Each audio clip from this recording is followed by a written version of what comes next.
Thank you very much. Good evening, everyone. I'd like to welcome everyone to this evening's council meeting. We'll start off today by calling the meeting to order and noting the members present, members of council, members of staff, those joining us by Zoom, and of course, those in the gallery, including members of the media. We will begin this meeting by acknowledging that we are gathering on the land that has been inhabited by Indigenous peoples since time immemorial. We would like to recognize that we are in the Robinson Superior Treaty Territory, and the land on which we are gathered today is the traditional territory of the Anishinaabe. Specifically, we acknowledge the neighboring community of the Mishpahton First Nation, for whom we have great respect. We also recognize the contributions of all Indigenous peoples, including the Métis, in shaping and strengthening the community and province of Ontario. Thank you, and miigwech. Item number 2, disclosure of pecuniary interest. I, Councillor Jim Hoffman, declare a potential indirect pecuniary interest on items 8.1 and 8.2. Wawa Men's Curling Club Ice Extension, and reason, I'm president of the club. Thank you very much, Councillor Hoffman. The item is noted. Hearing no other items, we'll move on to item number 3, approval of the agenda. 3.1, approval of the agenda. May I have somebody make a motion to approve? Councillor Hatfield? May I have a seconder? Councillor Hoffman. We will now move into delegations and presentations. Our first presentation of the evening is from Mr. Robert Lehman from Lehman and Associates on short-term rental, and he will be presenting a planning report. Councillor Hoffman, can I get you to get the lights? Mr. Lehman, we're ready whenever you are. I am ready. Can you hear me? We can. Excellent. Thank you, Mayor Pilon and members of council. I think there is a PowerPoint presentation. And Maury, was that going to be teed up at the same time? Yes, I'm doing that right now.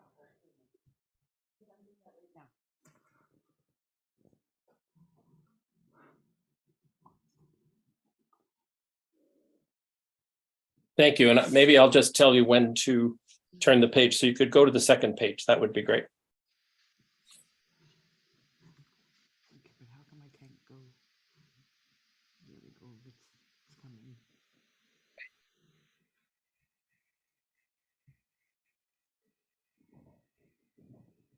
Perfect. Mr. Lehman, the PowerPoint presentation is up on the screen. Okay, that's great. And you're in control of it. So if you could go to the second page, I will just thank you. So I want to just provide you with some context. First of all, Maury contacted me about 6 months ago indicating that there was a potential issues dealing with short-term rentals, and you were not alone in Ontario. This has been an issue in many municipalities over the last 2 years. So she asked me to prepare a planning report. I'm a professional planner. In fact, I wrote your official plan quite a few years ago and worked on the Superior Aggregate application over the last 3 or 4 years. So I'm very familiar with Wawa. It's very unfortunate I haven't been able to be up there for the last 5 or 6 years, but I'm looking forward to returning at some point. So a short-term rental accommodation is a private residential dwelling that rents either the whole dwelling or part of the dwelling to the traveling or vacationing public for the short term. And short term is really defined because there is an exemption given in the Residential Tenancies Act for less than 30 days. And that way somebody can rent a room and they won't be subject to the restrictions that landlords and tenants are. So those forms of accommodation have turned out over the last 5 or 6 years to be of huge benefit to the tourism industry, because they provide choice to travelers, and they'll also allow homeowners to supplement their income. And I know when I worked in Wawa a long time ago and have watched you go through several boom and bust cycles, one of the things that I found particularly a great opportunity was that you had many places that rented rooms when there was a boom going on and rental accommodation was short. And they were able to do that with little expenditure. So you have that flexibility in your housing supply, and I guess it's showing itself now with people renting rooms. So next slide, please. So I have reviewed the number of listings last March and more recently, and it would appear that as of mid-August, there are about 26 Airbnbs or vacation rentals that are advertised in social media in Wawa. And this table shows what they call themselves, the number of beds that they advertise being available, and if possible, the amount that they charge. And there's a very large range here, from a single room to a whole house. So just if you look at the bottom of the chart, you can see somebody's offering a private room with a shared washroom and kitchen for $90 a night. Somebody else is offering a cheerful 4-bedroom home for $170 a night. I did take a look at where these are located, and 15 are in the town site, with some others in Mishpachot on the highway or in the rural area. There's no concentration particularly. And this table could change daily, so it may not be up to date any longer. And it is taken exclusively from Airbnb and other social media websites that advertise rooms to rent or places to rent. So next slide, please. So a good question I would ask myself is, what needs to be fixed? Why are we dealing with this? So typically, short-term rentals, STRs, have three issues. And the first one is that it's a type of use that's not recognized in your zoning bylaw. You recognize the traditional form of B&Bs, hotel rooms, and so on, but you don't recognize this. So get into this a bit more later. Technically, they're not permitted by your zoning bylaw. So that needs to be addressed. Secondly, other jurisdictions have had to deal with this because the people who are renting sometimes are not the best tenants, and they cause problems in the neighborhood. And they can be problems that range from things as small as there being too many cars, neighbors complain about the lack of parking, through to all-night partying and things like that. And some of the municipalities that have major recreation facilities like ski hills have had issues with short-term rentals and have had to deal with them in a very, very much more restricted way than I think what we need here.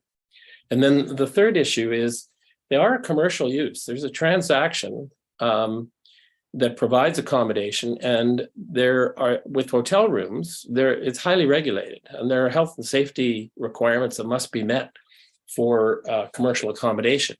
And one of the things that occurred while I was working on this was the fire in an Airbnb building in Montreal. And there's an inquest that's ongoing, I think, and there are going to be charges, but basically the place was incredibly unsafe. So there are potentially health and safety concerns that may need to be addressed. Next slide. So are the uses permitted? Short answer, as I've already said, they weren't anticipated by the zoning bylaw, so they're not permitted right now. And there are many good examples of how to approach the permissions. We don't have to invent anything. But next slide, please. As I mentioned, your current bylaw allows commercial accommodation in the following definitions. A hotel is defined, a motel is defined, tourist establishment, which is basically a lodge, a boarding house definition is in there, and a bed and breakfast definition is in there. But none of those exactly meet it. Bed and breakfast comes the closest. Next page, please. Bed and breakfasts are different because, for one thing, they have a restriction on the number of bedrooms, which is 3. So anything that rents more than that is not a bed and breakfast. And also the bed and breakfast definition requires that the owner is renting the building. And there's an implication, at least in the official plan policies, that the owner is also living in the building. Next slide, please. So what have other places done? Well, there are several surveys that were available to us, and here are the examples. Typically, a municipality creates a licensing or a registration system So they know where the short-term rentals are. They're either annual or 3-year licenses, and they have a range of requirements, and these vary hugely. And my recommendation to you is to not oversubscribe. You don't really have a problem now. You have potential health and safety issues, but my understanding is no one has complained about STRs causing a problem in a neighborhood with noise or traffic. But the kinds of things that are typically found or can be found is you can limit the rental to one that the owner lives in. You can place a maximum on the number of consecutive days a unit can be rented, and 28 days or less is typical. You can say the maximum number of days per year that a unit can be rented. Both of those things simply limit the degree of usage of a particular building, therefore potentially limiting any impacts. You can place a maximum number of tenants per unit or bedroom. Municipalities have done that. That would be, you can ask your bylaw officer, this would be very difficult to enforce.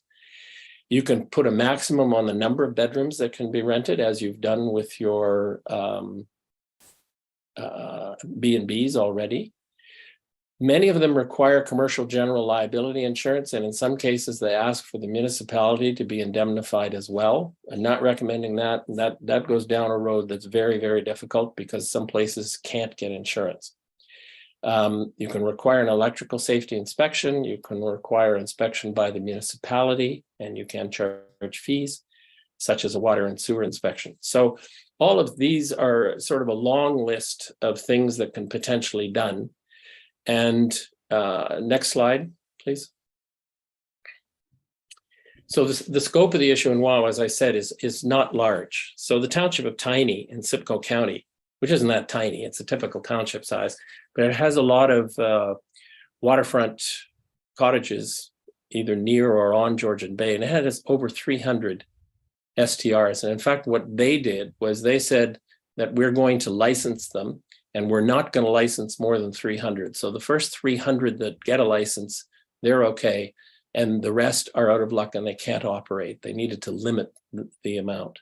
Another one is the township of Blue Mountains, which surrounds the ski facilities, which also has hundreds of them, but you don't. So my conclusion was that compatibility isn't necessarily an issue, but public safety is a concern.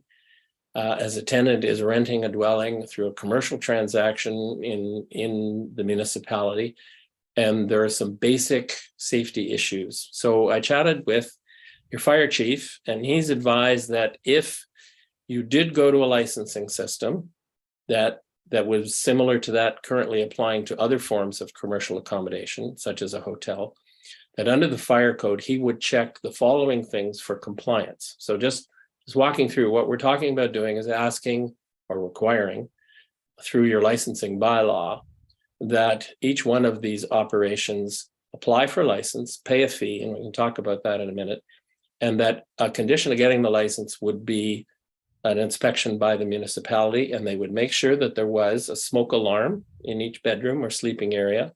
There's one carbon monoxide alarm in the building. There's a way of getting out of the building. There are fire extinguishers. He would recommend emergency lighting, but that's not mandatory.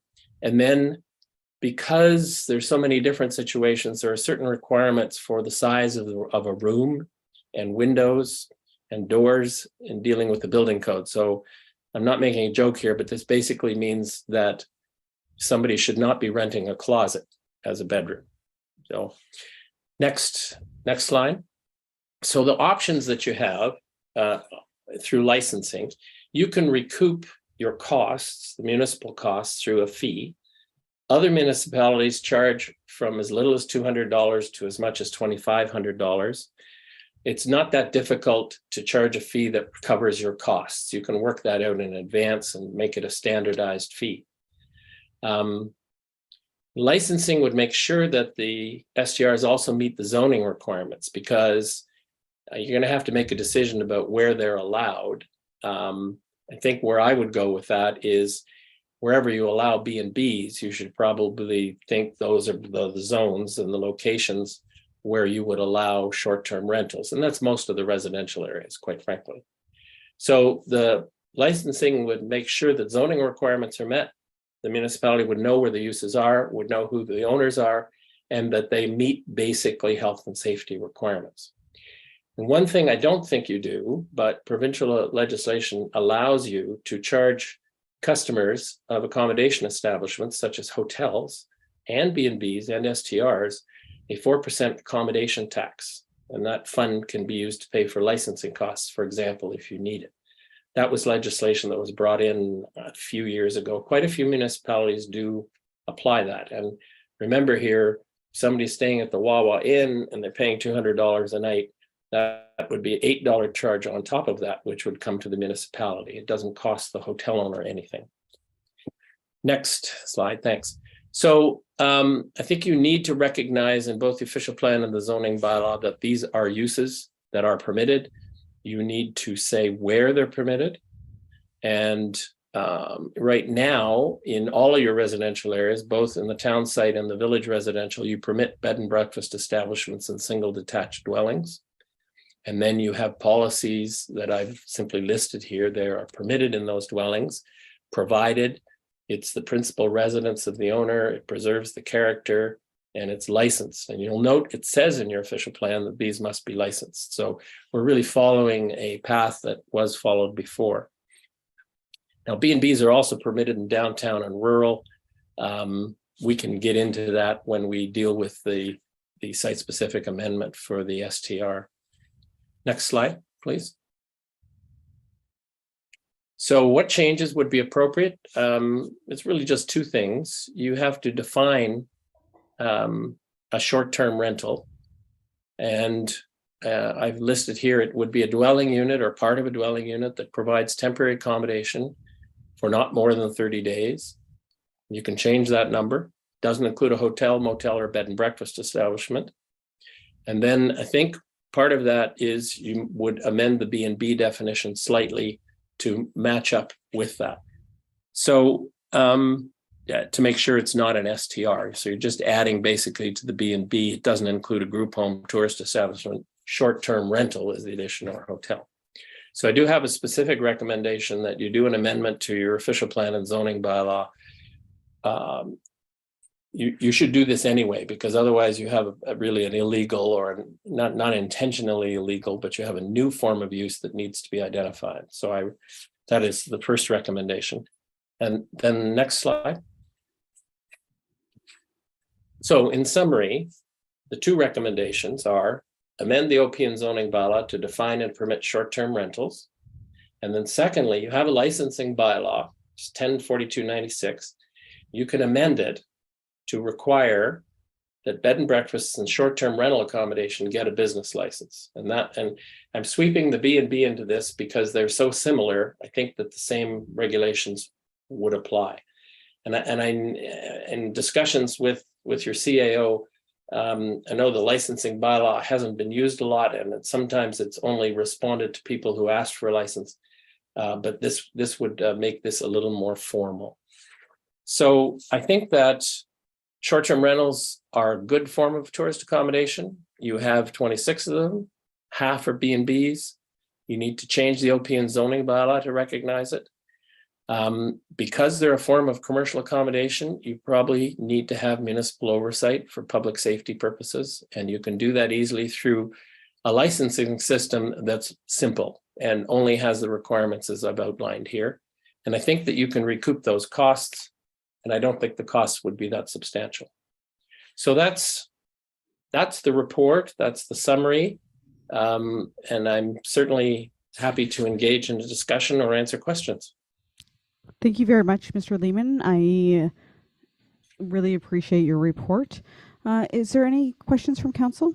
I have one. Councillor Hatfield? Mr. Lehman, I've sat in on a few of these presentations, and one of the things that I didn't hear you mention, but maybe you did, somebody told me that the taxes go up on the house when they have this because it's considered a bit commercial. I don't believe that would be the case.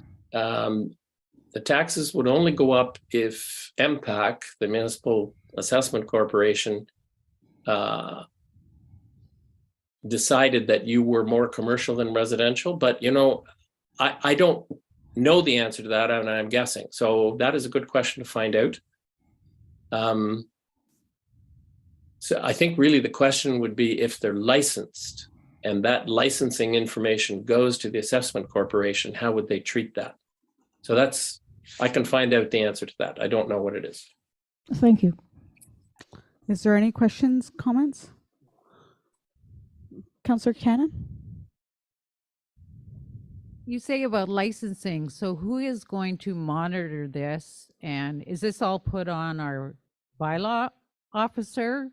He's the one that's going to be in charge of chasing this down and ticketing them or shutting them down?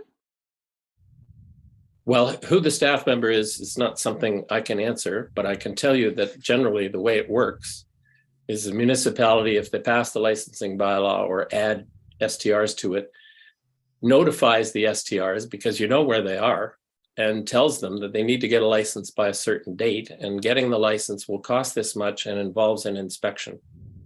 So yes, somebody has to go to the dwelling to inspect it, then come back and say it's fine or it's not fine.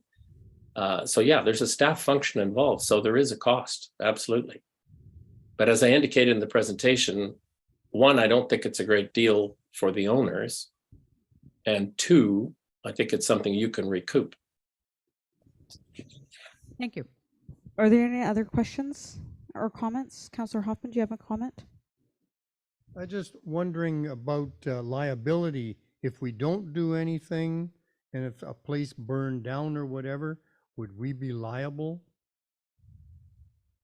Well, as tempting it is to answer, I'm not a lawyer.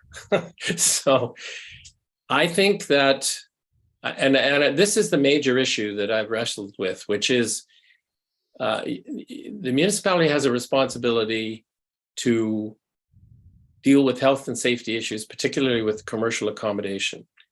And if you don't do that and you're aware that there are issues, then you are, in my mind, maybe you're not legally liable, but you're maybe morally liable. And I think that's all going to come out with this inquest in Montreal, is that was a place that was operating and it was illegal. And the degree to which the municipality should have done something will probably be the subject of a lot of discussion.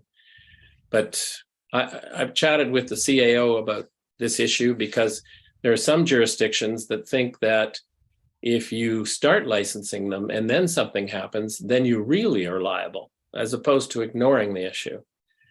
But I really couldn't bring myself to say that you should ignore the issue. I think it's something that you have to address. Damned if you do and damned if you don't.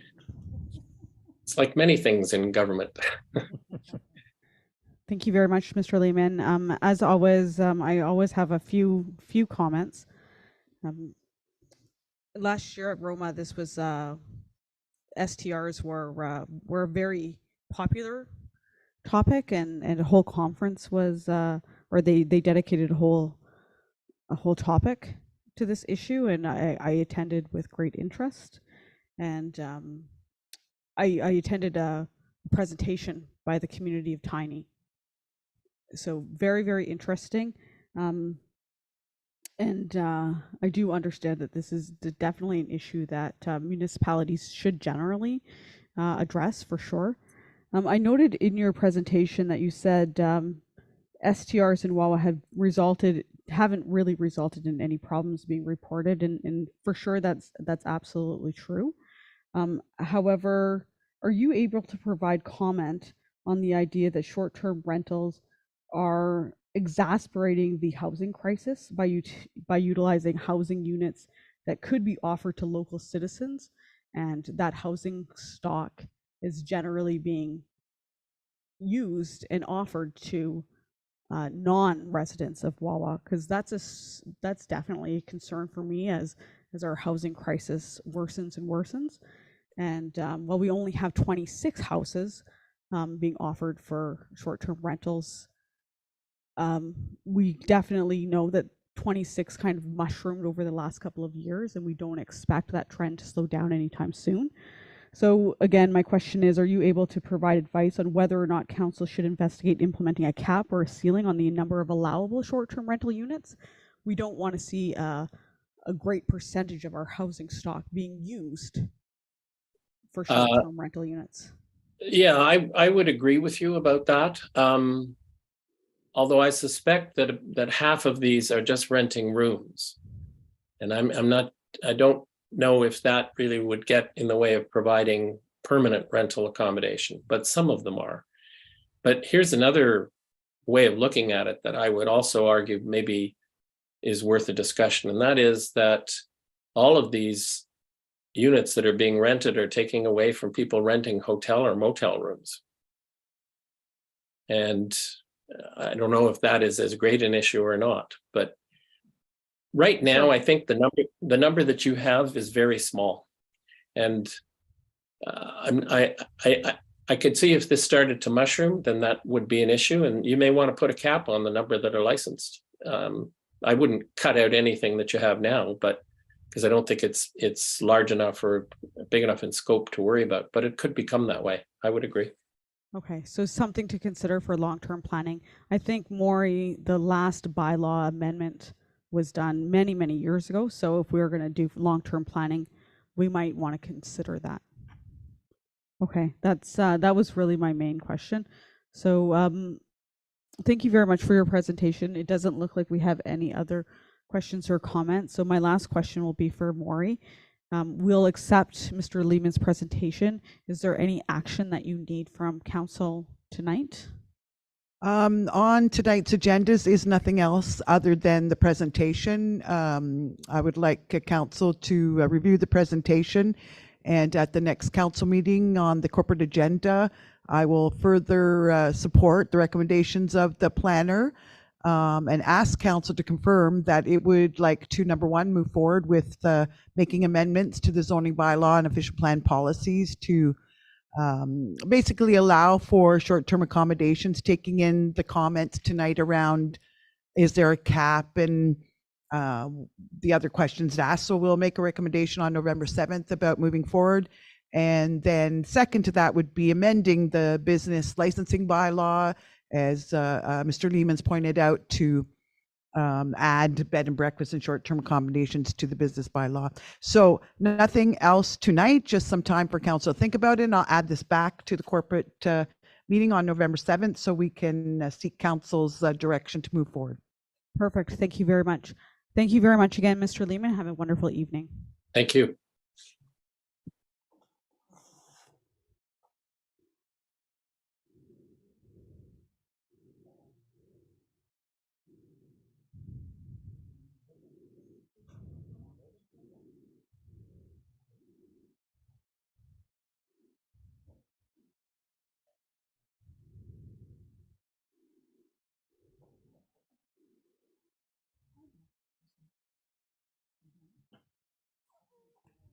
Well, are you going to go down, or did you want to stay up here? You can do it up here. No. I'm going to tell Joanna that you're going to co-present. Joanna, Councillor Hatfield would like to co-present with you. Well, what I want to do is I just want to, I'm really happy you're here tonight, Johanna. It's a short presentation, but the amount of work that Johanna Morrison and that group have done is phenomenal. And I hope Johanna stays with the group for a long time with Andy Stevens and all the rest. But she does a phenomenal job. And I just want to thank you for that, Joanna. Thank you, Councillor Hatfield. I appreciate that. And I appreciate you bugging me to come here for about a year now. I think it's worth, each committee maybe coming and doing an annual presentation on how things have been going over the year and what they've accomplished and what their projects are going forward. Yes, that's the first slide. So thank you, Council, Mayor, and CAO for allowing me to present this evening. I'm going to just talk to you a bit about the Heritage Committee, what we're about, who we are, what we're working on, and what we've done in the last year or so. So we'll talk about our mandate and vision, our membership, ongoing and new projects, accomplishments, future visions and activities. Clickety click. No, not that way. Thank you. So basically our mandate and vision is to really to respond to what you need from us, the community's needs with regards to heritage preservation, and provide council with recommendations regarding heritage issues for the growth and development of the community. That's it in a nutshell. Go ahead. Our membership includes some longtime members and a new one. Myself as chair, Andy Stevens as vice chair, Nancy Donald, Corrine Morrison, and Rob Clark, and then our Councillor Mitch Hatfield and our director Alex Patterson. All of these people have been fabulous in their passion and interest for the history of the area and their support.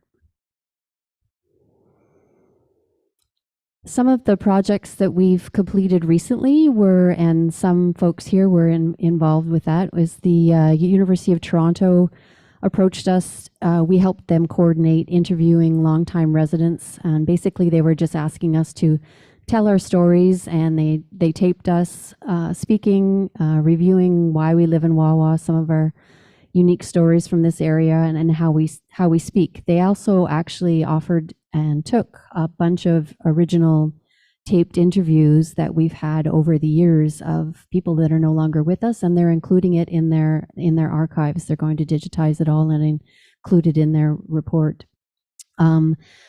We've assisted with, there was a Japanese media tour last year that was focused on Glenn Gould. It was the 90th anniversary of his birthday. There's still a lot of focus on Glenn Gould and why he visited Wawa, why he was inspired by Wawa. We also put together the pretty comprehensive and impressive collection of AOD reports and journals that were collected over the years from previous mine managers. We rescued that when AOD closed down, and it moved around to a few places, didn't it, Maury? Anyway, we found a wonderful home for it at the Sault Ste. Marie Public Library and Archives, where it'll be appreciated and accessible for future generations. We've been continuously doing artifact sorting, relocation of artifacts, finding storage over the past 30 years of all the donations that the Heritage Committee and the Museum Society has received over the years. It's a continuing process, and we're grateful to council support for a little bit of space here and there.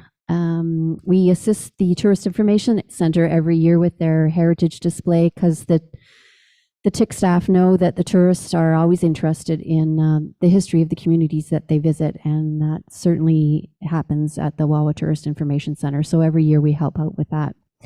So if you don't get a chance to get down there when the TIC is open, you need to do that, because it changes every year.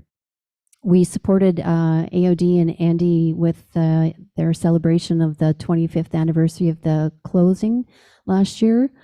Andy also connected with United Steelworkers of America to make sure that that they had an accurate listing of the 1998 AOD staff that were there when it closed down.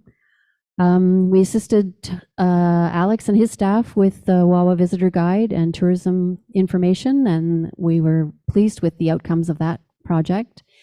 And an interesting project this past year was assisting a historian from the Church of Jesus Christ of Latter-day Saints, who was really interested in the Mormon Teamsters that were in the Wawa area during the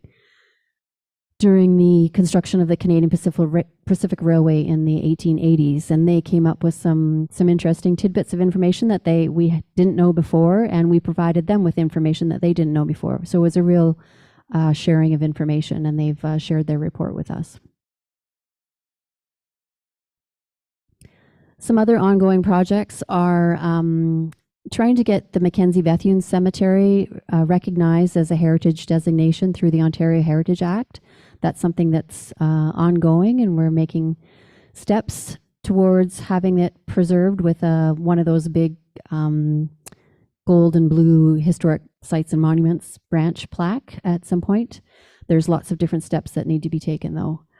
We're also working on an additional A.Y. Jackson interpretive panel at Silver Falls because we recently discovered that there was a painting that A.Y. Jackson did at Silver Falls, and we pretty much know exactly where he sat. And there's a beautiful picnic table there now, and it's prime for a nice little interpretive plaque that I think would be appreciated.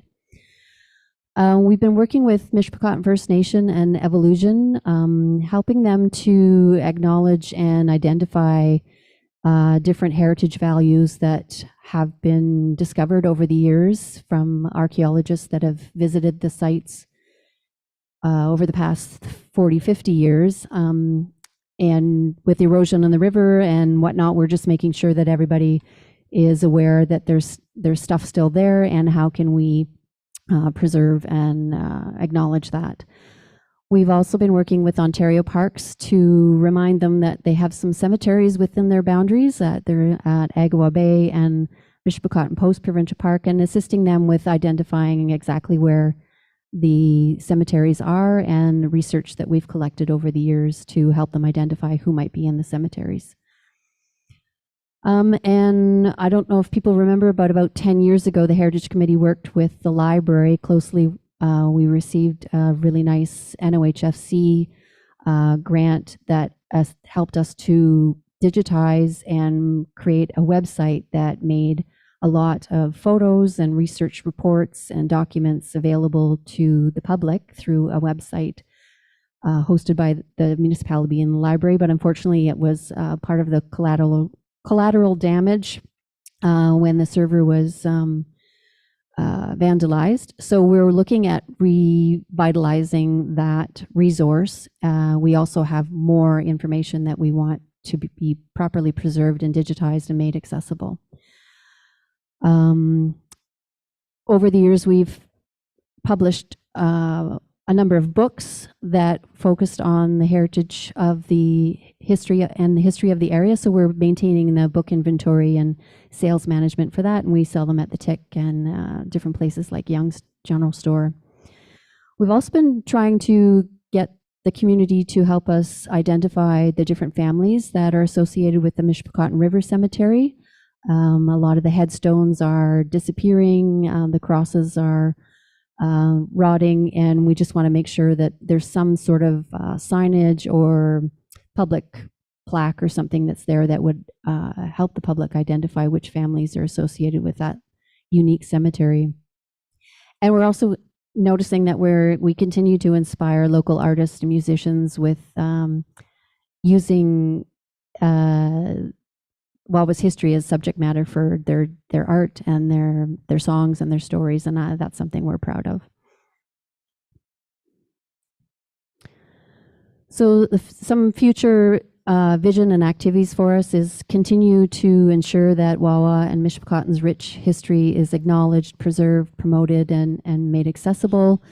We look forward to working with the municipality on developing some resource tools to help us archive and document photographs for preservation, and making sure that all these documents and photos and reports are available to researchers and family members and residents of the community for their research and appreciation of Wawa's rich history.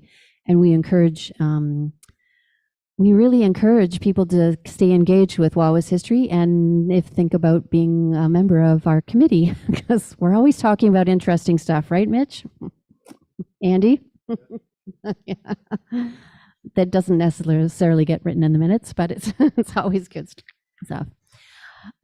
We acknowledge at every meeting that all of us are here because of the landscape and the abundance of the landscape, and the people that have come here for different reasons. Either the ancient copper industry that the First Nation ancestors came to exploit, the fishing, the ancient cultures in this area, exploration, the fur trade, mining, fishing, forestry, hydro history, unique highway history, and the tourism and culture industry in this area is unique, and we're always acknowledging that in every aspect of the projects that we do. And we also acknowledge that we're part of this community, and part of the community is also Mishpicot First Nation of the Robinson Superior Treaty, the Métis Nation, and our neighboring First Nation communities. We acknowledge the support and guidance of CAO, Mayor, Council, and staff for your support and direction and sometimes funding.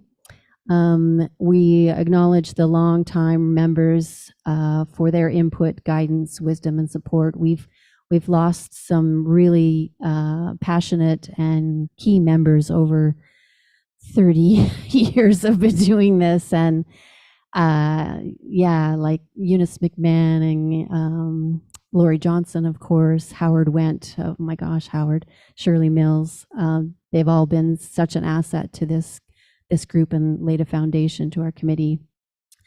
And then community groups that I need to acknowledge as well, and people like John Ledbetter, the Baptist Church, the school board for the empty classroom space that they've provided us over the years, Rotary, and then even the social media, Wawa, over the years, the numerous people on that Facebook site that continue to have conversations and share photos and information that are invaluable.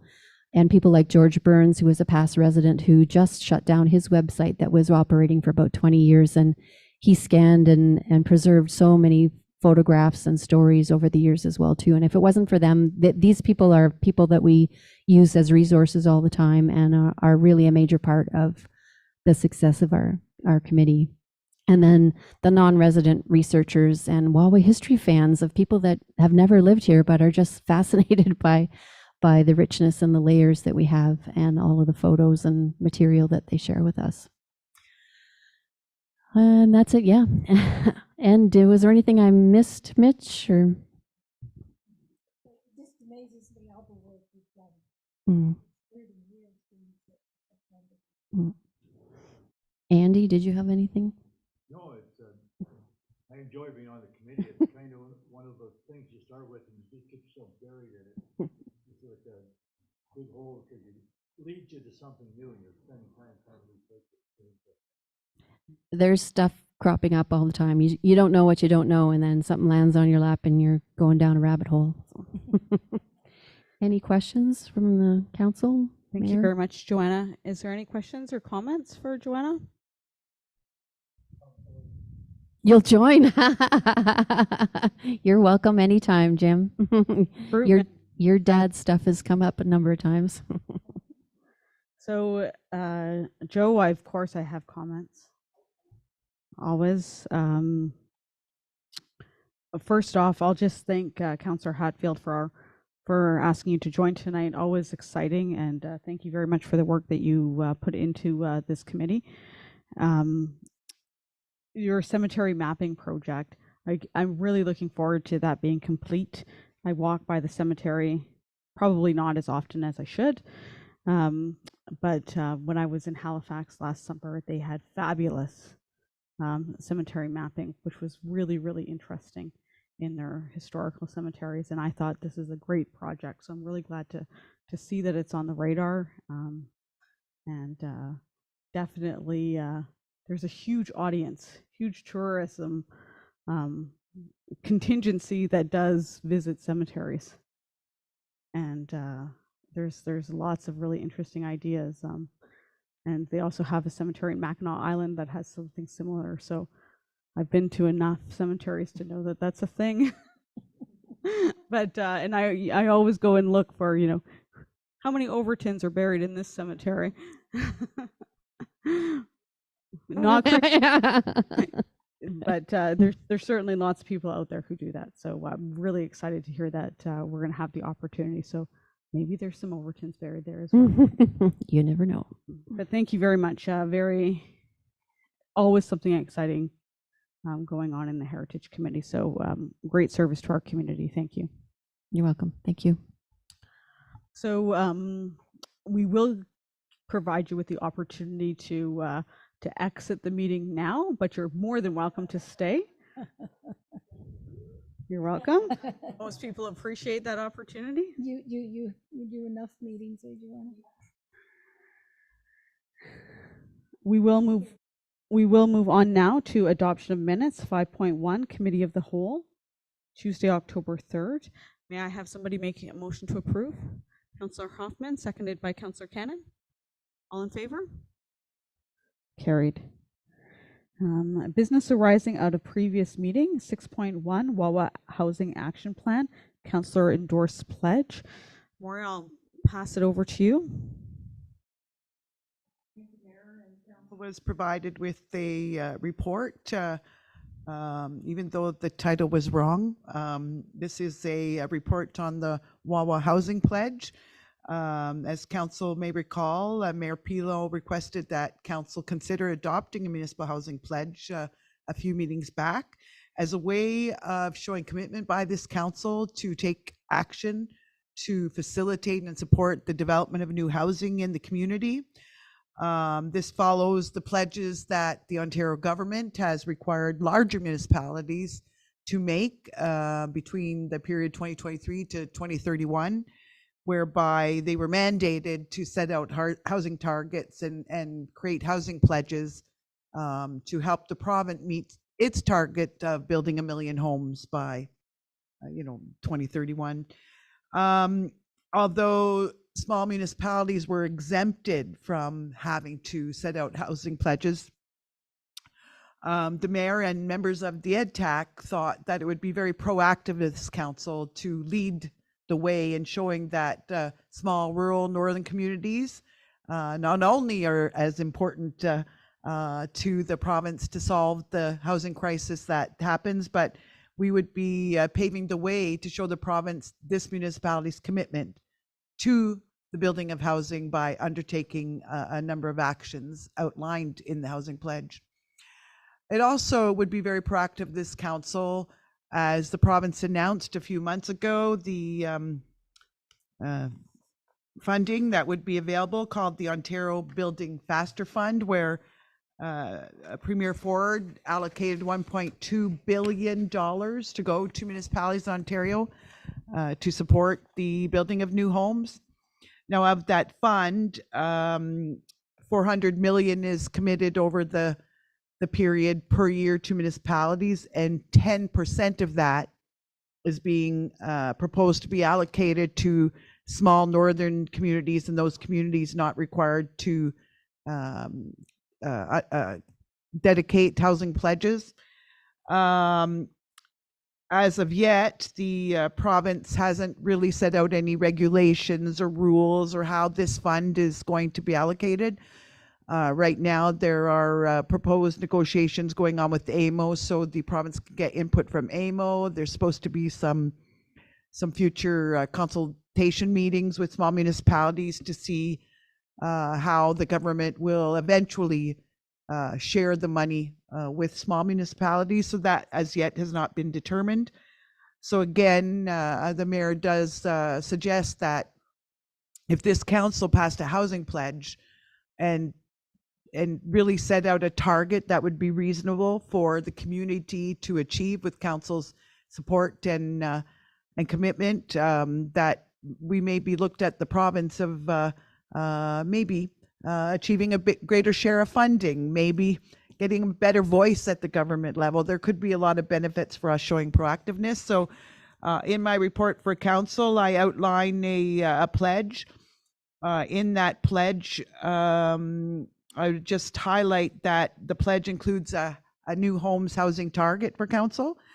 And there are many ways to look at how to set and calculate a housing target. But what I recommend is that I looked at the housing target for Sault Ste. Marie that was mandated by the government. It's 1,000 homes based on their population, and looking at a per capita, that would mean based on our population of 2,700, we should set a housing target of 58 new homes.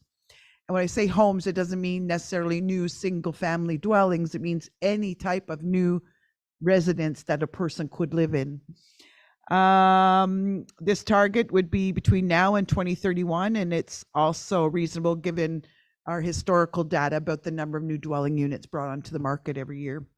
So the housing pledge is included in the report. I won't go through it in detail, but the important part, I think, of the pledge are the actions that council's committed to undertaking over the next few years. And that would be, for example, making sure that we declare at every opportunity any municipal land that would be appropriate for housing, that we declare it surplus, and we make it available for purchase. That's one way to make sure that land is available for housing.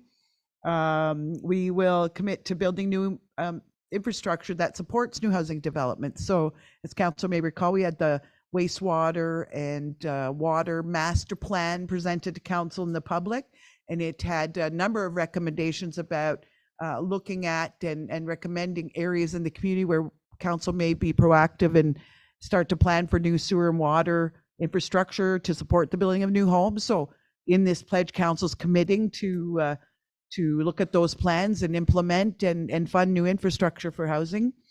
Updating the Wawa official plan and zoning bylaw.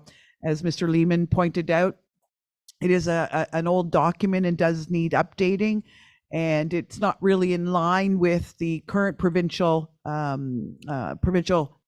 policy statement around right now. The province is saying every home, single detached dwelling, can have up to 3 accessory dwelling units.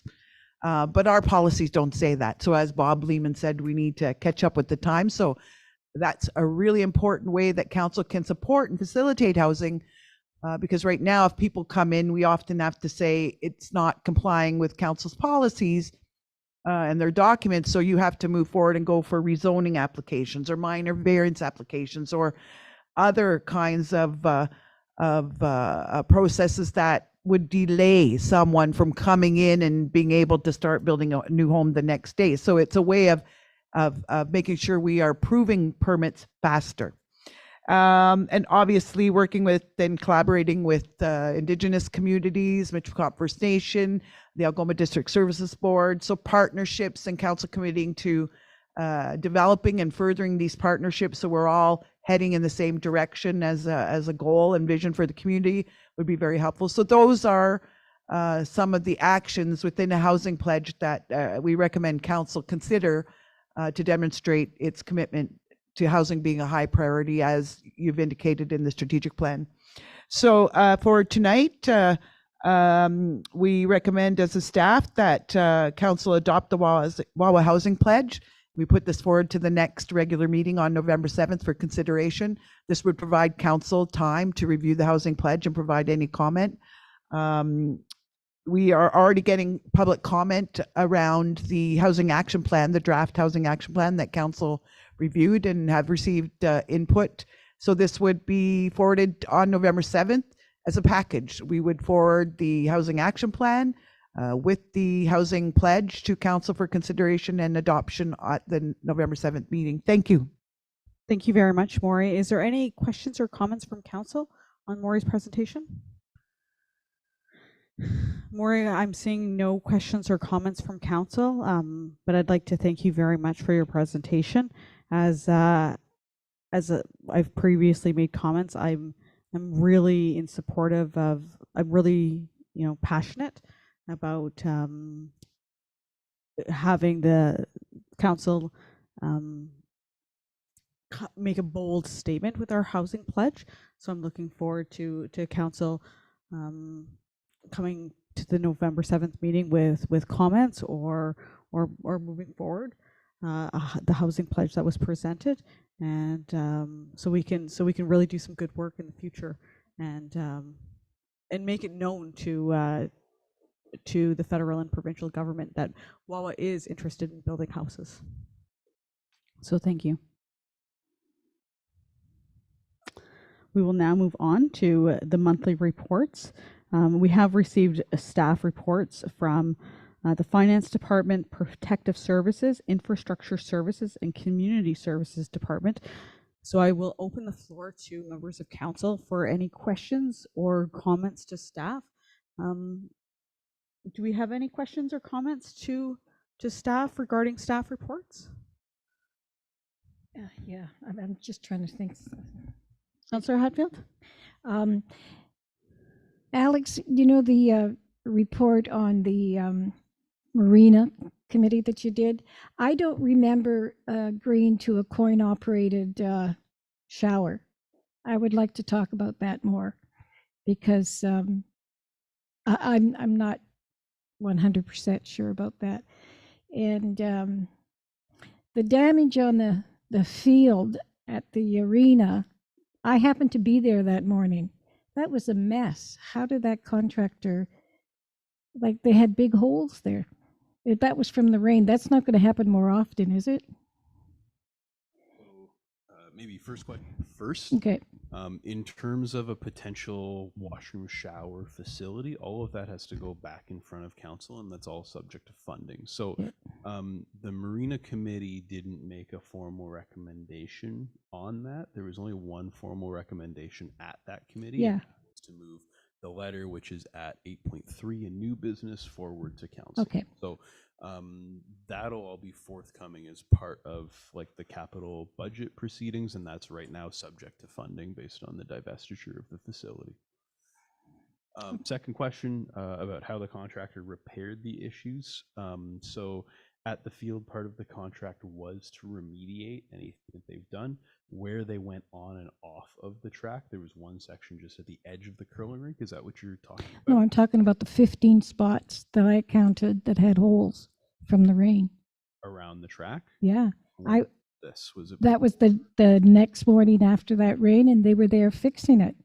And I asked him, I said, what happened? Oh, the rain just, And then he said, what's it to you, lady? And I said, oh, nice way to answer me.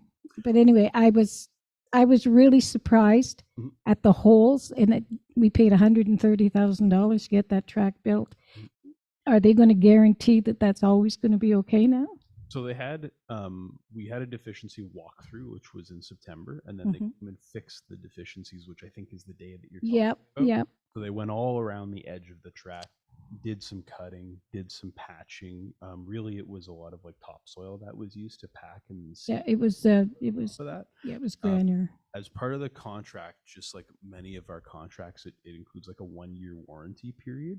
So no, they won't guarantee that that track is going to be good forever. No. You have the opportunity to walk through essentially September next year to ensure that everything is holding up per specification in the contract. Okay, that's what I wanted to hear, that we still had some, because I was very surprised at what happened there.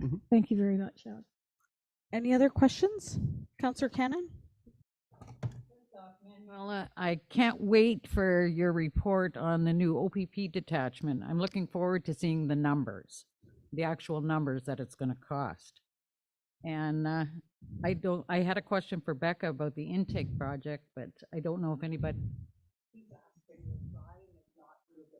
I just wanted her to explain. She said there was a problem there too, and they're coming back in September or something to. Yeah, next September. There was an issue at the intake. Okay, thank you. And I will get back to you with an accurate answer. From what I understand, we thought the pipe was made with a certain material, and then when I'm looking at Alex to kind of nod, but from my recollection, we thought the piping out in Wawa Lake was made with a certain kind of material, and when they came to put a camera in it to film it, it was different material. I think that required other equipment, so it's pretty certain that the delay was not a substantial delay or a substantial rationale or reason. So I will definitely get back to confirm to all of council what the issue was. Thank you. And Alex, I just had one thing. I read about your fall fair. Congrats. That looks like it was well attended. And I read all the suggestions, how we can improve. And one of the major ones was food. So any idea of looking into having a canteen during that or doing? Yeah, so we provided like a very limited food as staff. One of the things that has been something that's been an issue for all of the Goose Nest markets is we can seem to narrow down every other type of vendor but a food vendor. So we've even worked with like the local dietitian, the Goose Nest Committee. There's been a variety of people try to find food vendors to come in and actually provide services as like a private organization for that event, and we typically struggle. So we've been able to get like the meat folks to come up, but they're kind of the only ones who we've managed to come up reliably, who don't have a cost associated with them. It was also trouble during the drag races. We had the same challenge to like just squeak out like one food vendor and Tim Hortons to come was always a struggle every year. So I think it has to do really with like the nature of the businesses who are around here. We don't have that like food truck style business. We certainly could operate the canteen during the fall fair, but the canteen's kind of on one side of the rink. It's the fall fair is typically held in the curling rink, so there are some challenges there, but certainly, you know, feedback that we receive from everybody and something that we'll try to, you know, attract a vendor like that for next year. Well, even high school, like, you know, you would think that they would be interested in selling popcorn or something, you know, like they do at some events. Mm-hmm. Yeah, I was just surprised at the so many comments said about the food, and I was like, yeah, I think it's also the feel of it. Like it's supposed to be like a harvest farmers market, but then we don't really have like farms show up with produce or things like that. So yeah, certainly an ongoing challenge. Thank you. If I can just add to that comment, it was very good to be a judge for the dessert table. I really appreciated that. Councillor Hoffman, Councillor Pato, is there anything to add? 2 questions. What's happening with the drill rig? Anything?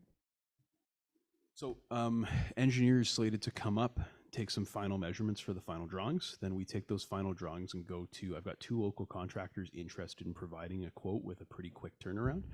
The engineer was supposed to come up this week. He emailed me, said he had personal issues. He'll be up early next week. Once I get those drawings, getting a quote should take less than a week, and then going to construction should be the week after. So we're still okay for the schedule right now. We're running a little bit tight because I'd rather have this done start of November instead of mid-November, but we're still moving on it. And the other question, the concession. Have we got one? Like the canteen? It was open on Friday. It was? Yeah. So it's open for public skates, which are Friday evening and Sunday afternoon. And then it's also open on games. We've had a pile of games booked at the arena for the start of the season. So the first games are actually this weekend. We've got some exhibition games. There's some U18 ladies teams, ladies U18A coming up for exhibition games, and the canteen will be open for that.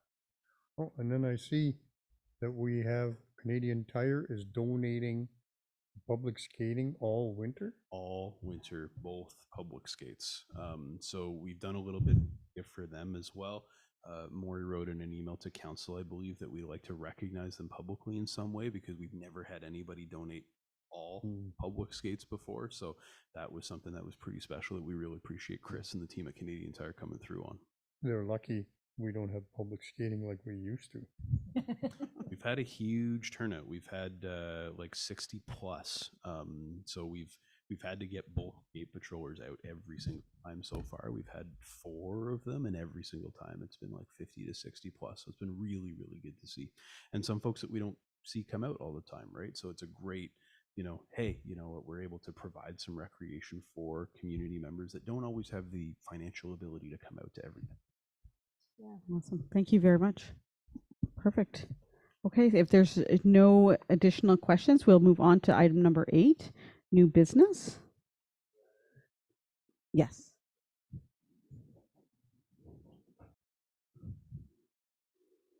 Item 8.1, Wawa Men's Curling Club, curling ice extension request. And I believe this item is yours, Mr. Patterson.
hands off. Because the curling ice policy does not have dates in it, but we have recently redone the arena ice policy.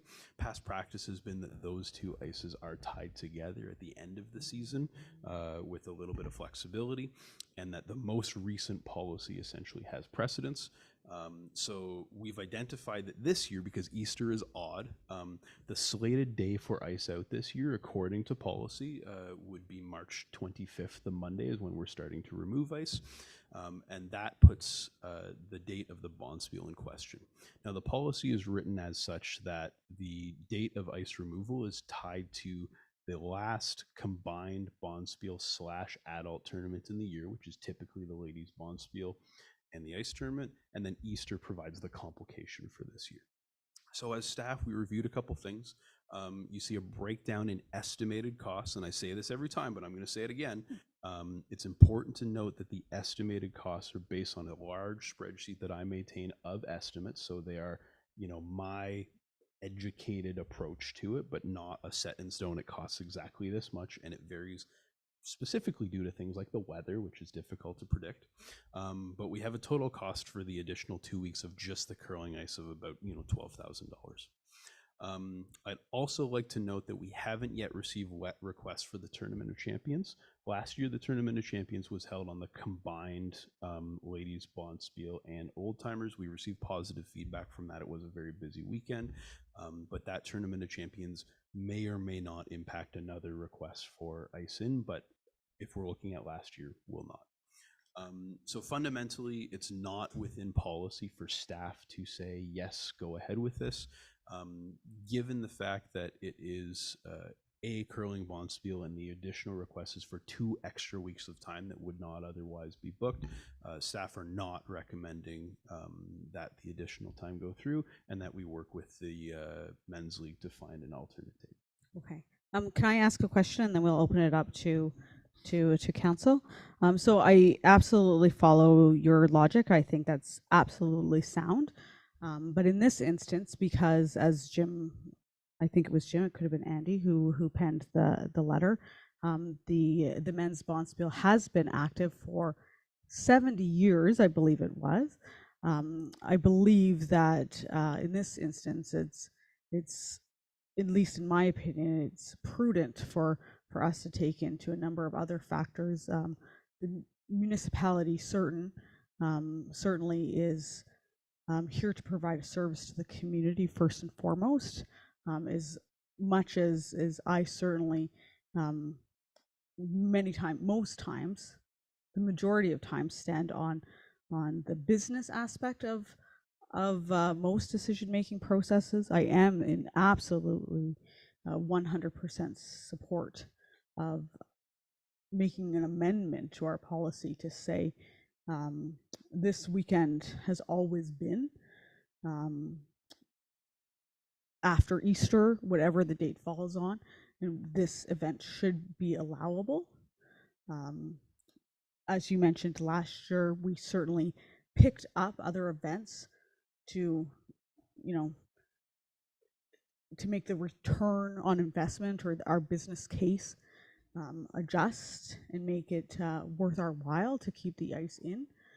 And I think we should mark it on the calendar to allow for the men's Bonspiel to proceed at the date that they requested, and it should further incentivize us to go out and fill our calendar with hockey tournaments later in the year. But I think that's instantly when I read that was my first opinion. I'll open it now to comments. I see Councillor Hatfield has a comment. Alex, you really got to sit down with me and go through these figures because I sure don't understand them. But that's not new because I just find that's a lot of money for 2 weeks, but it's probably right. I'm 100% for the men's Bonspiel to go when they're going. You just can't cut off the men's Bonspiel. It's just the way I look at it. And I will support going ahead with it. Councillor Rapato? Both yes, I like to see the tournament go. And it has gone for quite a few years at this date. And people did come out of town and book holidays specifically this tournament. Councillor Cannon? They usually have it. Aren't they the last of the? There is a particular attachment to this tournament being the last, for sure. The dates have ranged in my 10 years here from as early as the weekend of the 30th, 31st to as late as the weekend of the 15th to 17th, and kind of everywhere in between those two dates, heavily dependent on Easter. Yeah, because I mean, Easter is on, like you said, the odd weekends, so you really have to work around that. And I agree with them, accommodate the men's curling. Like you can't just say, well, we'd like you to have it 2 months earlier, or, because people do look forward to the last tournament also for the men's as much as the ladies. So I'm in agreement. Resolution will be put forward at the November 7th for council to vote on. And just on point of clarity, Mayor, you referred to the fact that your recommendation would be to keep the ice in at the arena. That is not the request, nor would that be supported by staff at this time. We're just asking through this letter that council consider approving the request to extend the curling ice. That's what I meant. Okay. That's what I meant. Okay, so we won't be able to be booking Yeah. hockey ice tournaments, but Alex and his team will try as hard as possible to book extra curling events during those weeks. So thank you. Just on a point of clarity, thanks. Come back to council and again make a recommend to council that council would vote on, because this is against policy, a policy that council has passed.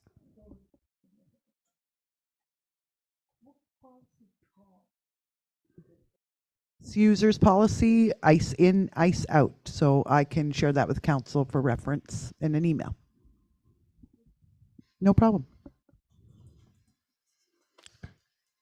Just a quick question, Maury. So we will see this on the November 7th. Thank you very much. Did you want to go get Councillor Hoffman?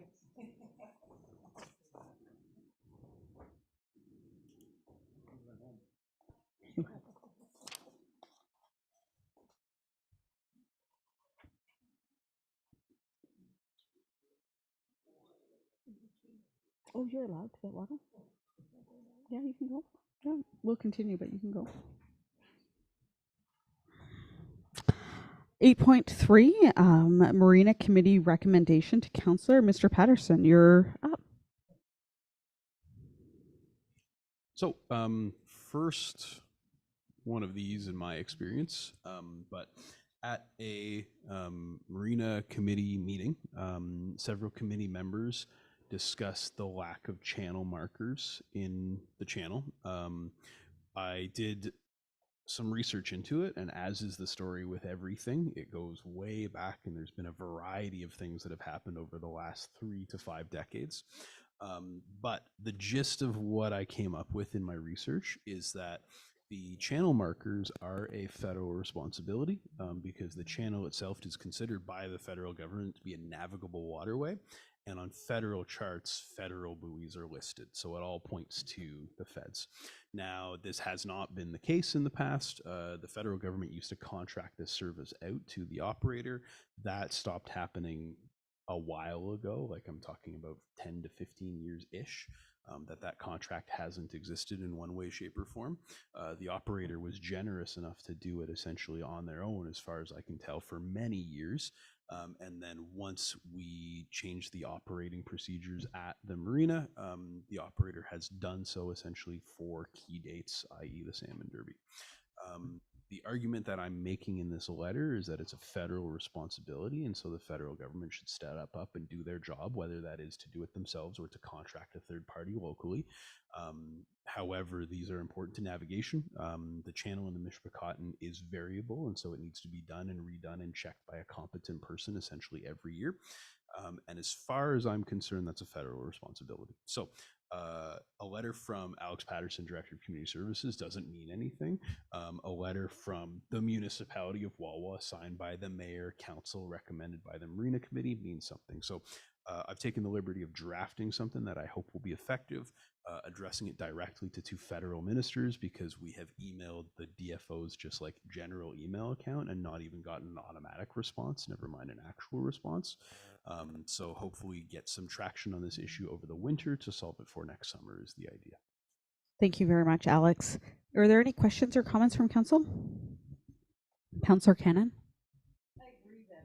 Their responsibility, then they should be putting it in. I mean, I know they've been put in, that's because they wouldn't come and put them in, so they were done, but it's not our responsibility. I mean, if something were to go wrong, or so you put them in the wrong spot, then we're liable.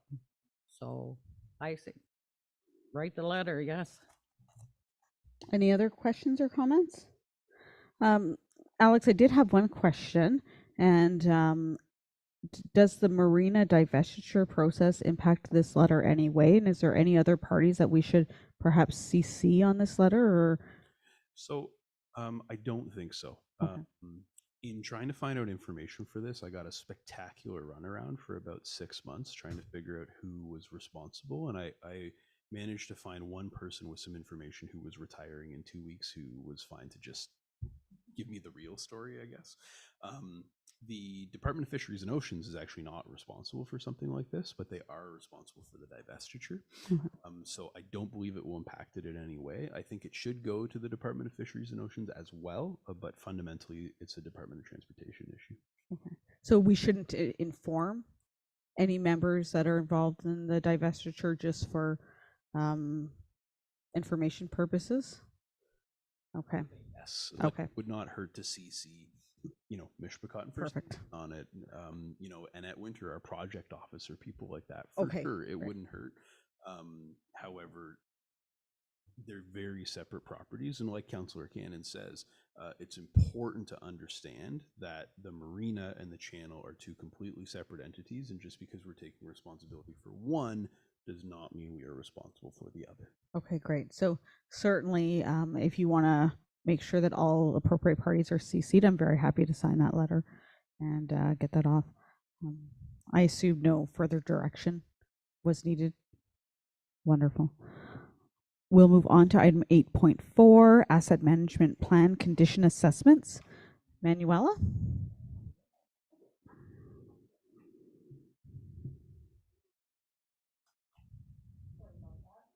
Okay, so the asset building condition assessment, this was a project that we completed with the help of FCM.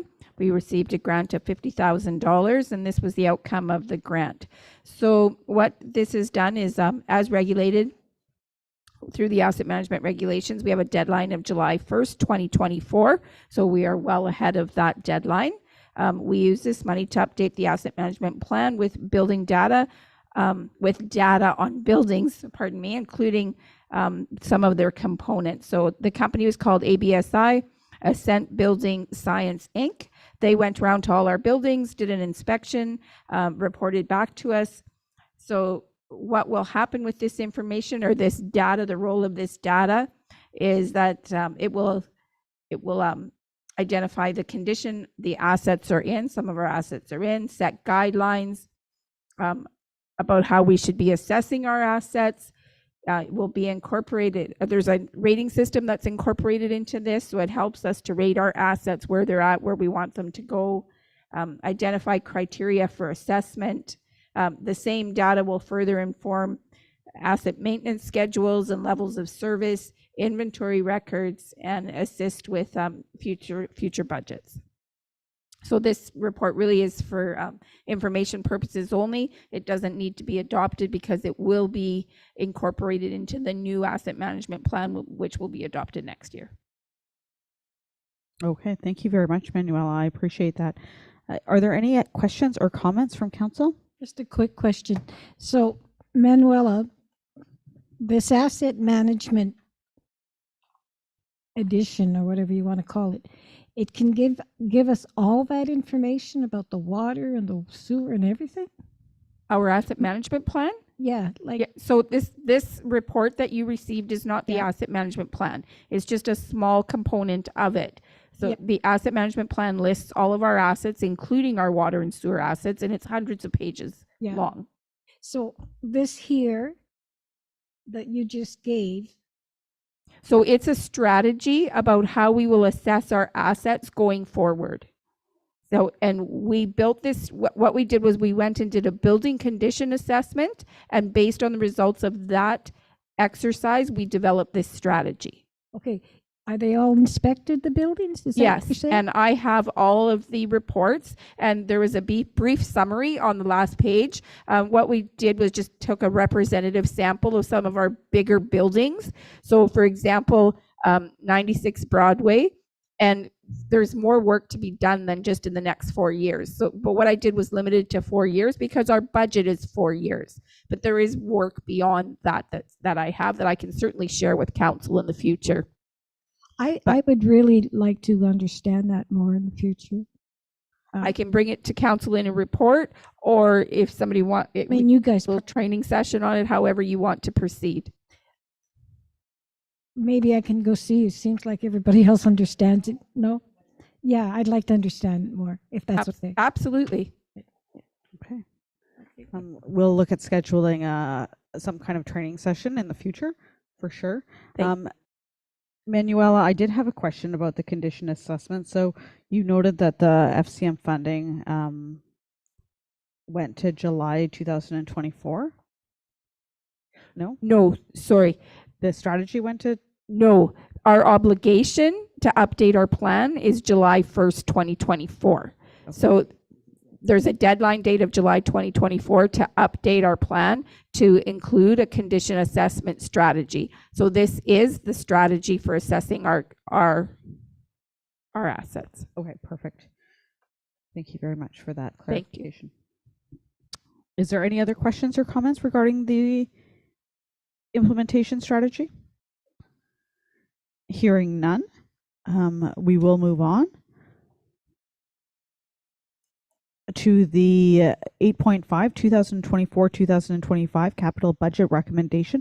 Councillor Cannon, the floor is yours. I'm going over the capital budget. I was looking at all the things we have in the capital budget, and the one thing that sticks in my brain is the rehabilitation of Valley Park. And the reason it keeps coming up is we have no cost for Valley Park, but we want it revamped. We have no reports on how much it's going to cost, but we want it done, the bridge done and everything. But without any cost, I don't know how we could possibly put that in our capital budget. And I propose it be removed until we do get those numbers. So, Councillor Patterson, that's the second time I've called you that. I've done it before. Time he said not yet, too. Okay. 24 and a half more years. 24 and a half more years. Alex, did you want to field Councillor Cannon's question? Absolutely. So there is a cost in the capital budget, and that cost is very specific to the bridge and nothing else. So to be clear, and I'm happy to bring back, I wrote a report about this to council like a couple years ago, which you may not have been here for, I can't remember, but to be clear, Valley Park has a variety of overlapping property lines. And what I stated in that report is I do not believe that the municipality should take responsibility for Valley Park as a whole. The municipality should take responsibility for each section, which is very limited to essentially both sides of the bridge and a little bit of property inland. So that being said, when we talk about revamping Valley Park, the strategy identified in that report was to work with the Voyageur Trail Association, because the Valley Park Trail is actually Voyageur Trail. Like, it's currently identified on their maps. It's also, Voyageur Trail has essentially procedures in place to deal with a variety of different landowners in a way that the municipality simply does not. This is putting my personal hat on a little bit, because I don't mind helping out the Voyageur Trail as an individual in this community. I've gone through and looked at a trail reroute for Valley Park in a way that gets us away from some of the broken infrastructure. And that broken infrastructure is something that I am very specifically not recommending that the municipality take on a funding strategy for, but rather work with the Voyageur Trail for them to deal with it on their trail system. So the figure that's listed in the capital budget under the subject for funding for, I believe it's 2026, or there might be one in 25 and one in 26, is related to an engineering estimate that I got for the bridge at the time that it collapsed by Crescent Engineering, which was our engineer of record at the time. And then I believe I've tacked on 25% to that because it's been a couple of years now. So that's where the figure in the capital budget comes from, and it only has to do with the bridge. It has nothing to do with anything further into the trail. Well, that's what I'm talking about. And I would like to revisit this and get your report For sure. before council decides whether we're going to spend a whole bunch of money Mhm. on and where it's going to come from. So important to note, it's in the subject to funding.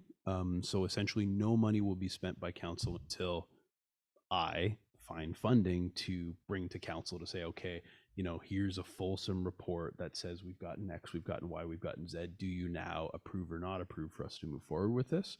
And in the report that I put to council, which I don't believe there was a resolution attached to, I listed essentially 5 conditions for us to consider replacement of that bridge, and all 5 conditions needed to be met before we would move forward with looking for funding for the bridge.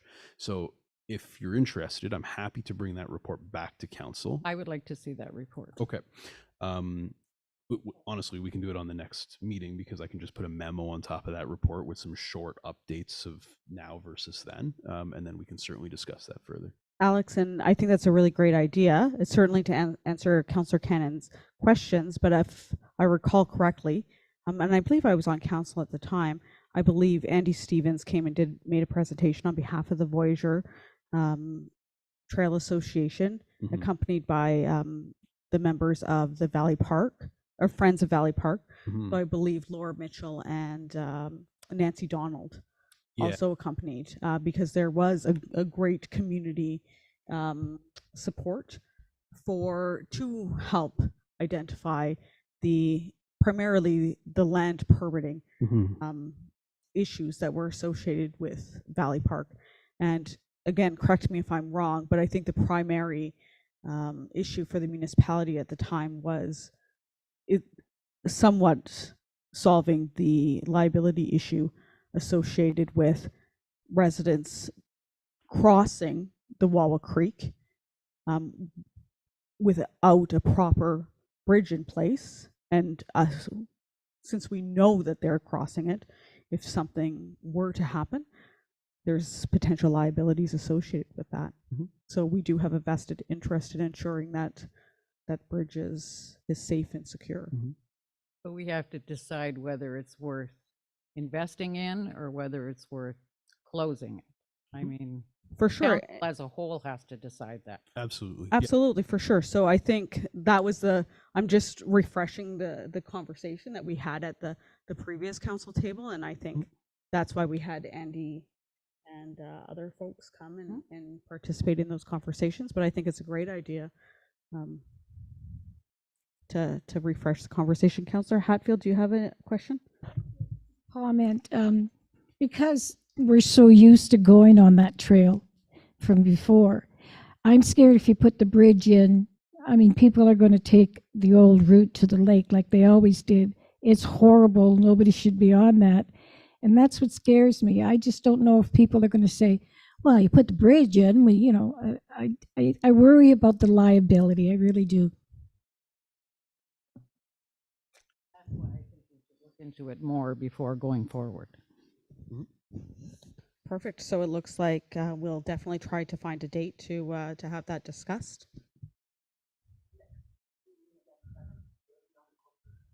Okay, it seems like our corporate agenda for the 7th is getting packed up, but so I don't know that it's a pressing issue unless Councillor Cannon really says it is, but I mean, we have a few meetings. We also don't, and maybe I'm speaking out of turn here, but we don't want to delay the budget process. Okay, for sure. So I'm prepared to speak about the issue and be happy to do so on the 7th. Right, and if we can invite Mr. Stevens back and the Friends of Valley Park, that would be great, because they did provide a lot of really great information at the last meeting.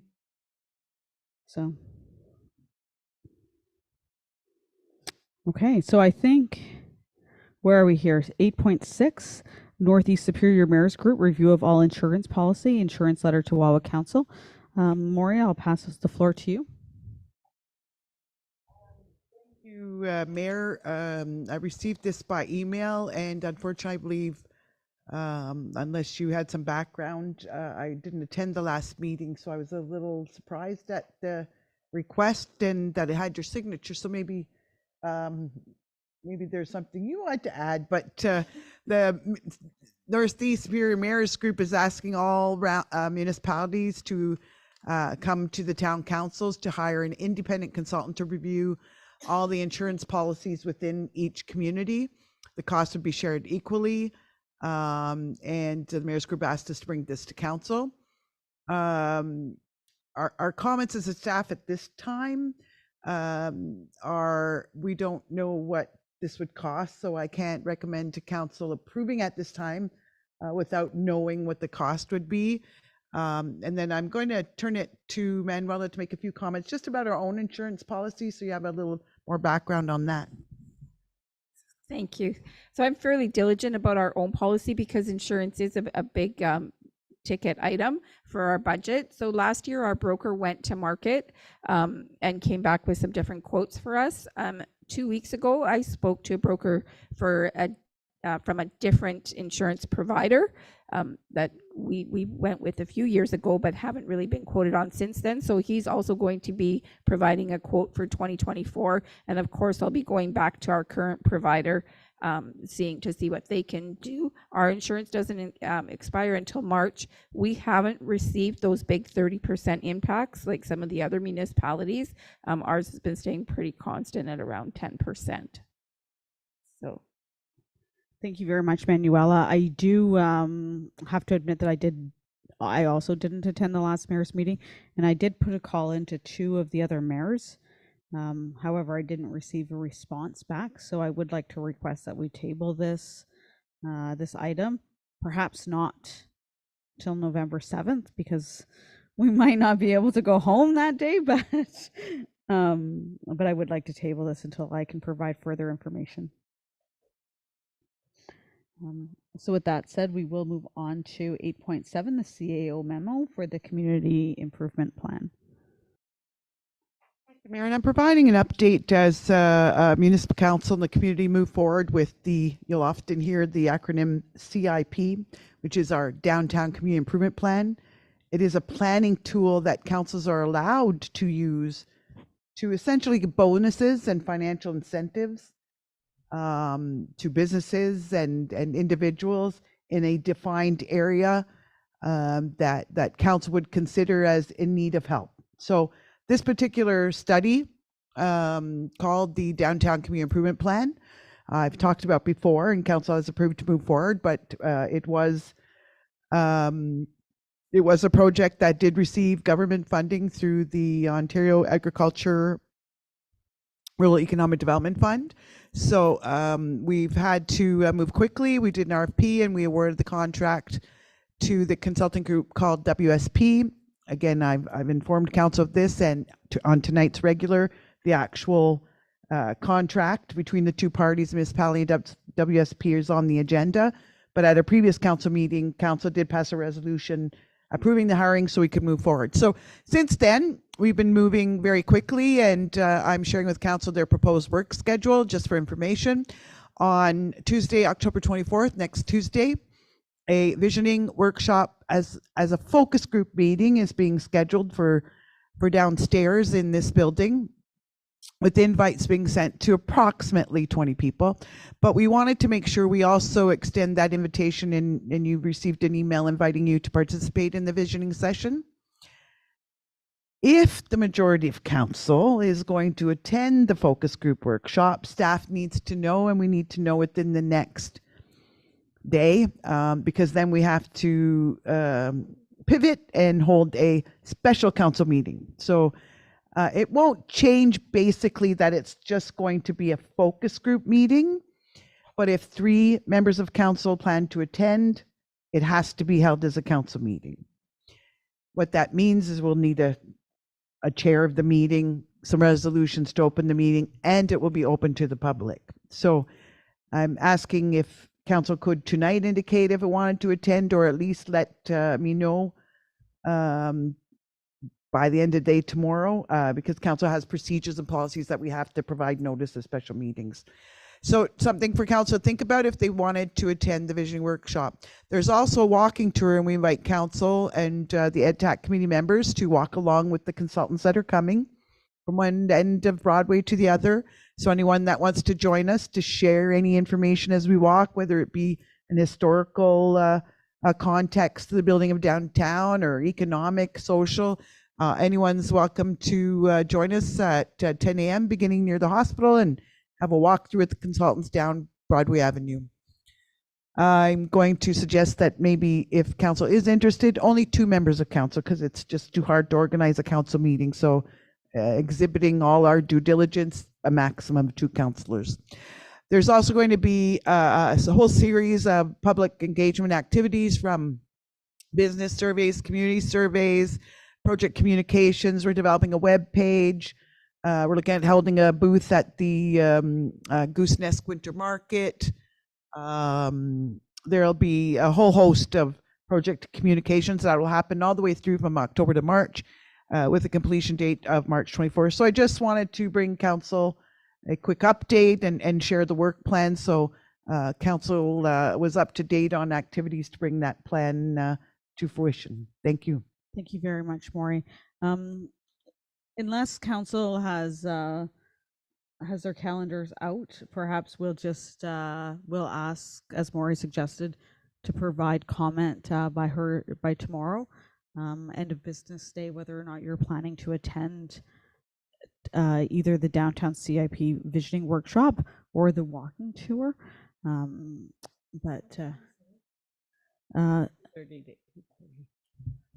I know for sure that I'm going to be in the bush, so I won't be attending. I'm sorry. Thank you.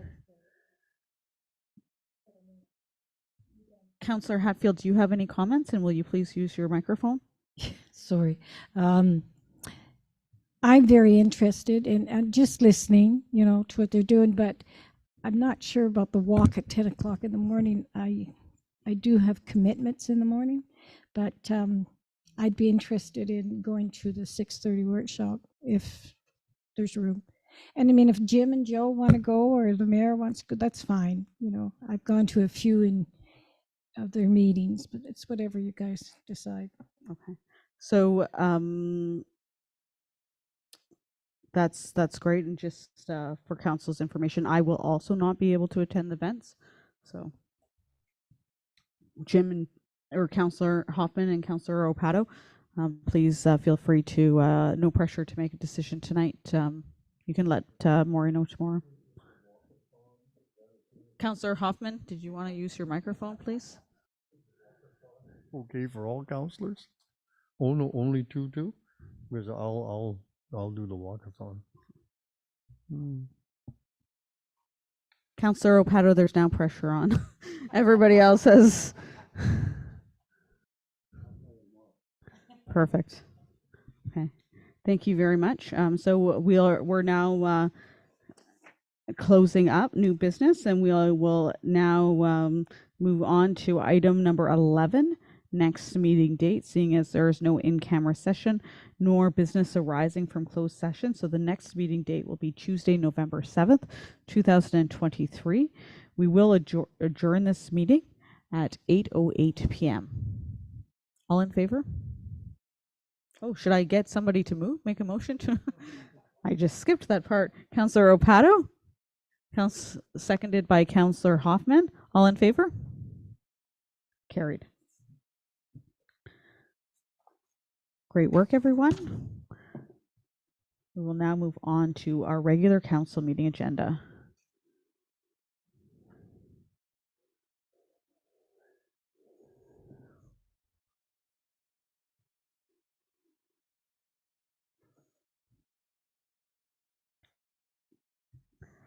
We will call this meeting to order and note the members present at 8:09 p.m. Item number 2, disclosure of pecuniary interest. Seeing and hearing none, we'll move on to item number 3, approval of the agenda. Moved by Councillor Hoffman, second by Councillor Cannon. Resolved that the agenda for the regular meeting of council scheduled for Tuesday, October 13th, 2023 be approved as presented. All in favor? Carried. There is no delegation or presentations, so we will move on to announcements and giving of notice. There are many announcements listed on the agenda, so I encourage everyone to take a look. Is there any member of council that would like to make an announcement? The Heritage Committee is changed till next Tuesday from the 17th. Okay, thank you very much, Councillor Hatfield. I would also like to make a note, although Councillor Hoffman did allude to it, that the municipality of Wawa is very excited to announce that Canadian Tire, Chris and his team did sponsor the whole entire year of public skating, which is, I believe, the first in history that we've had one sponsor make such a generous donation. So on behalf of Mayor and Council and the municipality of Wawa, we wanted to make a public announcement and thank them for their very generous donation. We will also move on to, so we'll now move on to number 6, adoption of minutes. Moved by Councillor Hatfield, seconded by Councillor Pato. Resolved that the following minutes of the meeting of council be adopted as presented. Minutes of a regular meeting of council held on Tuesday, October 3rd, 2023, as contained on pages 1 to 7, inclusive of the minute book. All in favor? Carried. Item number 7, correspondence. As usual, there are a various number of correspondence that are listed. Maury, is there anything that we should pay particular attention to? Not particularly in this correspondence. There are some interesting letters from other municipalities regarding the penalties under the Broadband Faster Act. There's no action required of council, so it's shared for information that the provincial government's putting in a penalty system to move broadband projects forward, but that has no impact on our municipality at this time. So the rest is just basically for information. If I may, Mayor, though, under the consent agenda, because we normally as a council just pass the resolution to accept the consent, I would make special note of item 8.4 for council. There is a letter from the Legion addressed to the municipality requesting, as past practice, the participation of council at the Remembrance Day services. They are being permitted to be held at the Wawa Community Center on Saturday, November 11th.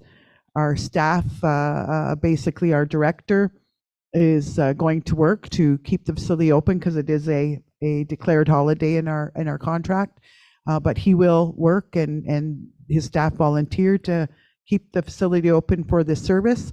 But the letter specifically asks council to waive the transit fees. We have done that in the past, and we encourage council through a resolution on tonight's meeting to do so. And they have asked the mayor, as past practice, to say some words and lay the wreath at the ceremony. And we can provide you background once council responds to the letter and get you in touch with Larry from the Legion to set out the protocols. Thank you. Perfect. Thank you very much for the additional information. I appreciate it. We will now move on to consent agenda. Moved by Councillor Hoffman, seconded by Councillor Hatfield. Resolved that the items listed under the consent agenda, 8.2 to 8.6, be approved as recommended. All in favor? Carried. Number 9, staff reports. Moved by Councillor Hatfield, seconded by Councillor Pato. Resolved that the Council of the Corporation of the Municipality of Wawa does hereby receive staff reports memos, a copy of which is attached hereto. A, Finance Department, September monthly meeting. B, Protective Services Department, September monthly report. C, Infrastructure Services Department, September monthly report. D, Community Services Department, September monthly report. AP memo, Maria Committee recommendation to council, channel markers in the Michipicoten River. F, AP memo, Mans Bonspiel Ice Extension. G, MB Asset Management Plan, condition assessments. And H, CO memo, Community Improvement Plan update. All in favor? Carried. There is no business arising out of previous minutes or previous meetings, so we will move on to number 11, new business. Moved by Councillor Hatfield, second by Councillor Cannon, resolved that the Council of the Corporation of the Municipality of Wawa does hereby authorize the travel of council members at the following 2024 conferences. A, Mayor Melanie Pino, Councillor Mitch Hatfield, and Councillor Jim Hoffman to attend the Federation of Northern Ontario Municipalities Conference, FNOM, held on May 6th to 8th, 2024 in Sudbury, Ontario. B, Mayor Melanie Pino to attend the Rural Ontario Municipalities Association Conference, ROMA, held on January 21st to 23rd, 2024 in Toronto, Ontario. And C, Mayor Melanie Pino to attend the Association of Municipalities Ontario AMO Conference, held on August 18th to 21st, 2023 in Ottawa, Ontario. All in favor? Carried. There is no notice of motion, so we will move on to item number 13, bylaws. Moved by Councillor Cannon, seconded by Councillor Hoffman, resolved that the following bylaws be introduced and read a first, second, and third time, and finally passed, and that the mayor and clerk do sign and seal the same, any rule of this council to the contrary notwithstanding. Bylaw number 363923 to confirm the proceedings of council at its meeting held on the 17th day of October, 2023, and bylaw 364023 to authorize the Corporation of the Municipality of Wawa to enter an agreement with WSP Inc. to undertake the preparation of a downtown community improvement plan. All in favor? Carried. Item number 14, closed session. 14.1, moving into closed session. Moved by Councillor Hoffman, seconded by Councillor Hatfield, resolved that this committee proceed in camera at 8:16 p.m. in order to address the following matters pertaining to 14.2, item number, land sale, one item. It's a potential sale property. It's related to the Municipal Act, Section 239(2)(c). It's a proposed or pending acquisition or disposition of land by the municipality. 14.3 is a legal issue, one item, potential land purchase. Excuse me, Section 239 of the Municipal Act, 2C. And it's related to a proposed or pending acquisition or disposition of land by the municipality. All in favor? Carried.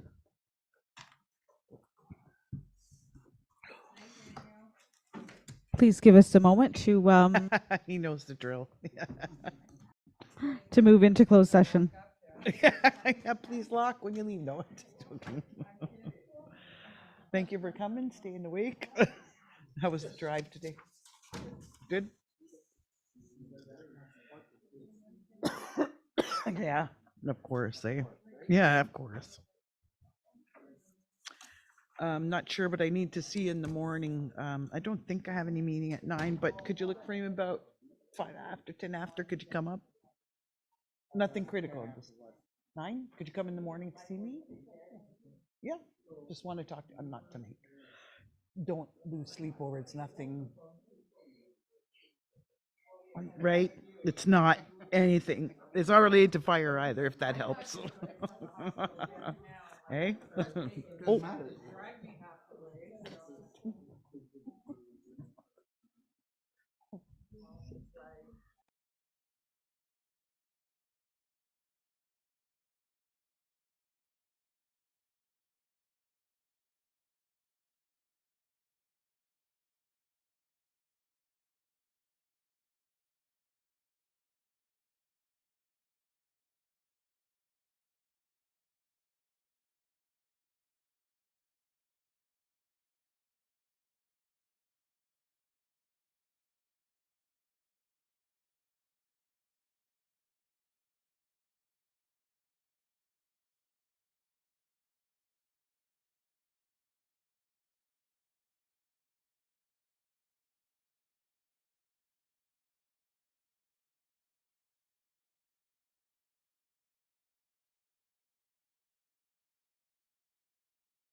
Thank you very much, everyone. We are now on item number 15, return to open session. 15.1, return to open session. Moved by Councillor Hatfield, second by Councillor Pato, resolved that the council resume to the open meeting session at 8:59 p.m. All in favor? Carried. There is no business arising from closed session. The next meeting day will be Tuesday, November 7th, 2023. We will now move to adjournment, close of meeting.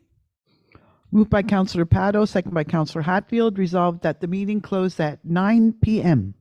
All in favor?